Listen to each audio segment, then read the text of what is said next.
Okay. So, Carol, you asked me how long I've been in the real estate business. I've been doing this for 33 years this year. Wow. And it has changed a bunch. Now, do you change your methods? Have you changed the things that you're doing all these years, or are you doing the same thing over and over again? Well, I've always picked up the telephone and called. When I first got into the business, my then husband handed me a book and said, "Here, study, you're taking the test." So that was my introduction to real estate. And I would clip ads out of the newspaper and paste them up and call off of those. You know, actually, I remember that book. You showed that book to me when I first got in real estate. Yeah. I do remember that. So. And that's what I do, and I usually call in the evening and catch people. I didn't do much prospecting then. We did, well, at the time, farming and things like that were not being done. So we were at the leading edge doing that, but I don't farm now because I don't want to call the same 500 people over and over again. I'd rather call 500 people times 4 or 5 and have new people to talk to. So I talk to expireds, for sale by owners, past clients, sphere of influence, and that's generally where my business comes from. Wonderful. Well, kind of walk us through your morning and how you go about doing your prospecting. Well, I do subscribe to 2 services, one that sends me the for sale by owners and the other that sends me the expireds. So Okay. that makes it easy. It provided the phone numbers are good numbers, etc., and you can reach the people. So I'll call in the morning, and a lot of times I'll call in the evening too, because there are people that you're just not going to reach during the day.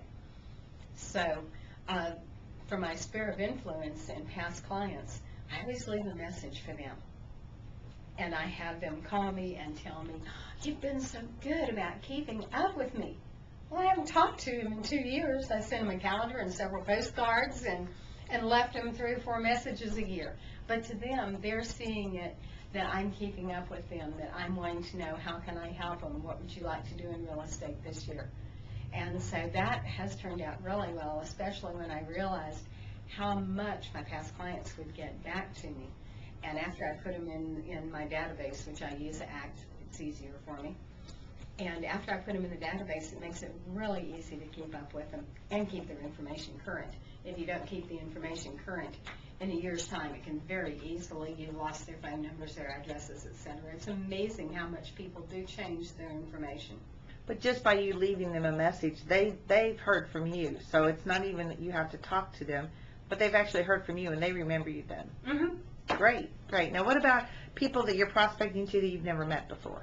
Oh, I have no problem with that. I love to call and talk to people. And so on the expireds, I want to find out what their motivation is, what their time frame is, why they think their home didn't sell, all kinds of good, useful information like that.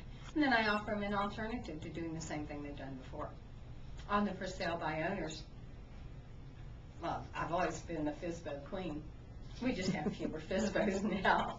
Since FSBO.com came on the line, we don't have quite as many people to call. However, I do still list a large number of for sale by owners. Great. And they're fun to talk to.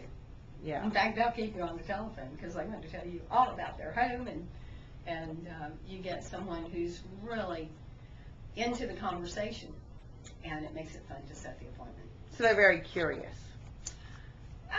More they want to tell you all about what they have.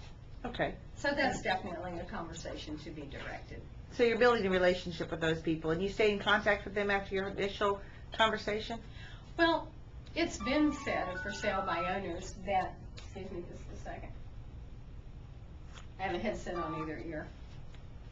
It's been said of for sale by owners that most people give up after the first or second call. However, it may take 5 to 7 to 10 calls to actually list them. And I am known for my persistence. And I've had people tell me that because I'm persistent, that's why they went ahead and hired me. Because they figured if I was that persistent with them, then I'd be that persistent in selling their home. Wonderful. Now, Marcy, do you have a ritual? Do you have something that you do every morning to get ready to make those phone calls? Oh yeah, there's all kinds of things I do. I have an affirmations partner in the morning at 7:30. We've been doing this for 10 years. We say our affirmations together. Then I have a role play partner, and I usually have 4 to 5 a week.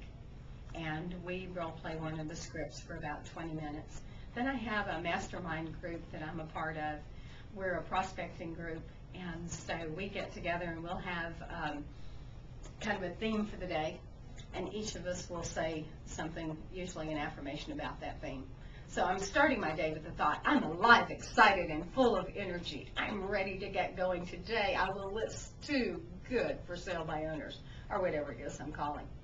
And that puts you in a good mindset to start your call, because you're already doing a positive expectancy that what you're looking for will happen. Well, that is incredible. So those affirmations really mean a lot to you because they are about you and what you want to accomplish, correct? Oh, yes.